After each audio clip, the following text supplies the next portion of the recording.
समुद्र का मंथन करने से जो रत्न देवताओं को मिले थे, उसमें से देवताओं ने लक्ष्मी और कौस्तुभ मणि भगवान विष्णु को दे दी थी। भगवान विष्णु जब लक्ष्मी से विवाह करने के लिए तैयार हुए तो लक्ष्मी ने कहा, प्रभु, जब तक मेरी बड़ी बहन का विवाह लक्ष्मी का नहीं हो जाता है, आप मुझ छोटी बहन से विवाह कैसे कर सकते हैं?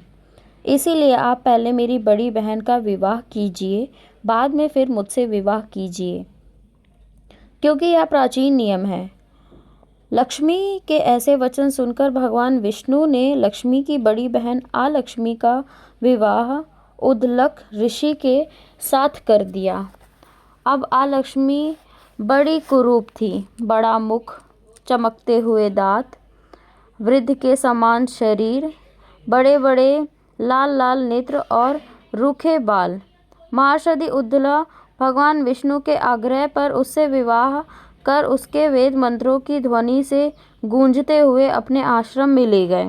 वेद ध्वनि से गूंजित हवन के पवित्र धूप से सुगंधित मनोहर ऋषि आश्रम को देखकर बहुत दुखी हुई।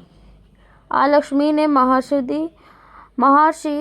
उद्दलक से कहा, यह आश्रम में वेद ध्वनि हो रही है, अतः यह स्थल मेरे रहने के योग्य नहीं है। अतएव मुझे तुम किसी दूसरी जगह ले चलो।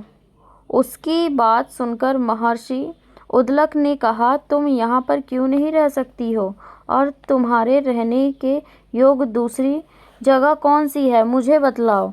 लक्ष्मी जी ने कहा, जहाँ पर देव ध्वनि होती हो, अतिथियों का सत्कार होता हो, यज्ञ आदि होते हों, उस संसार पर मैं नहीं रह सकती हूँ। जहाँ पर पति पत्नी का आपस में प्यार हो, पितरों के निमित्त यज्ञ होते हों, देवताओं का पूजन होता है, वहाँ पर मैं नहीं रह सकती हूँ।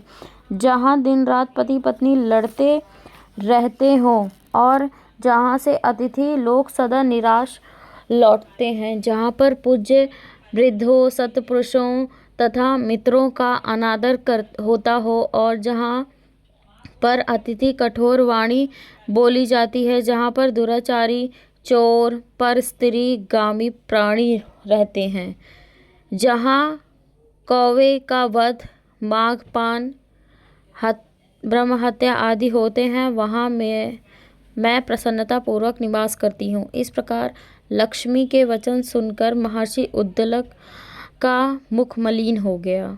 वह उस बात को सुनकर चुप रह गए। थोड़ी देर पश्चात चुप रहने उन्होंने कहा, अच्छा, तुम्हारे लिए ऐसा ही स्थान खोजूंगा, अतः जब तक मैं तुम्हारे लिए ऐसा स्थान ढूंढ कर न आऊँ, तब तक तुम उसी पीपल के पेड़ के नीचे चुपचाप बैठी रहना।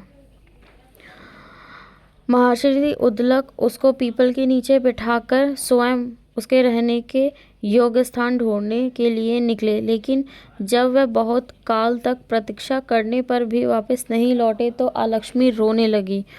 उसका बुरी तरह से रोना श्री लक्ष्मी जी ने बैकुंठ में भी सुना। अपनी बहन का रोना सुनकर लक्ष्मी जी व्याकुल हो गई। उन्होंने दुखी होकर भगवान विष्णु से कहा, प्रभु, मेरी बड़ी बहन लक्ष्मी पति के त्यागने से अत्यंत दुखी हो गई। हे नाथ, यदि आपकी प्रिय पत्नी हूँ तो आप उसे अवशासन देने के लिए उसके पास जाएं। लक्ष्मी जी की प्रार्थना सुनकर कृपा सिंधु भगवान लक्ष्मी जी को साथ लेकर उस पीपल के पेड़ के पास गए, जिसके नीचे लक्ष्मी रो रही थी। उसको आश्वासन देते हुए भगवान विष्णु ने कहा है, अरे लक्ष्मी, इसी पेड़ की जड़ में तुम सदैव के लिए निवास करो, क्योंकि मेरे ही अंश से उसकी उत्पत्ति हुई है और इससे मेरा निवास रहता है। प्रतिवर्ष गृहस्थी लोग तुम्हारा पूजन करेंगे और उन्हीं के घर में तुम्हारी छोटी बहन लक्ष्मी निवास करेगी। स्त्रियों को विधि प्रकार से उपग्रहों से तुम्हारी पूजा करनी चाहिए। मनुष्यों को चाहिए कि वह पुष्प, धूप, सुगंधित से तुम्हारी पूजा करें, तब लक्ष्मी उन पर प्रसन्न होंगी। सूत जी ने कहा, भगवान श्री कृष्ण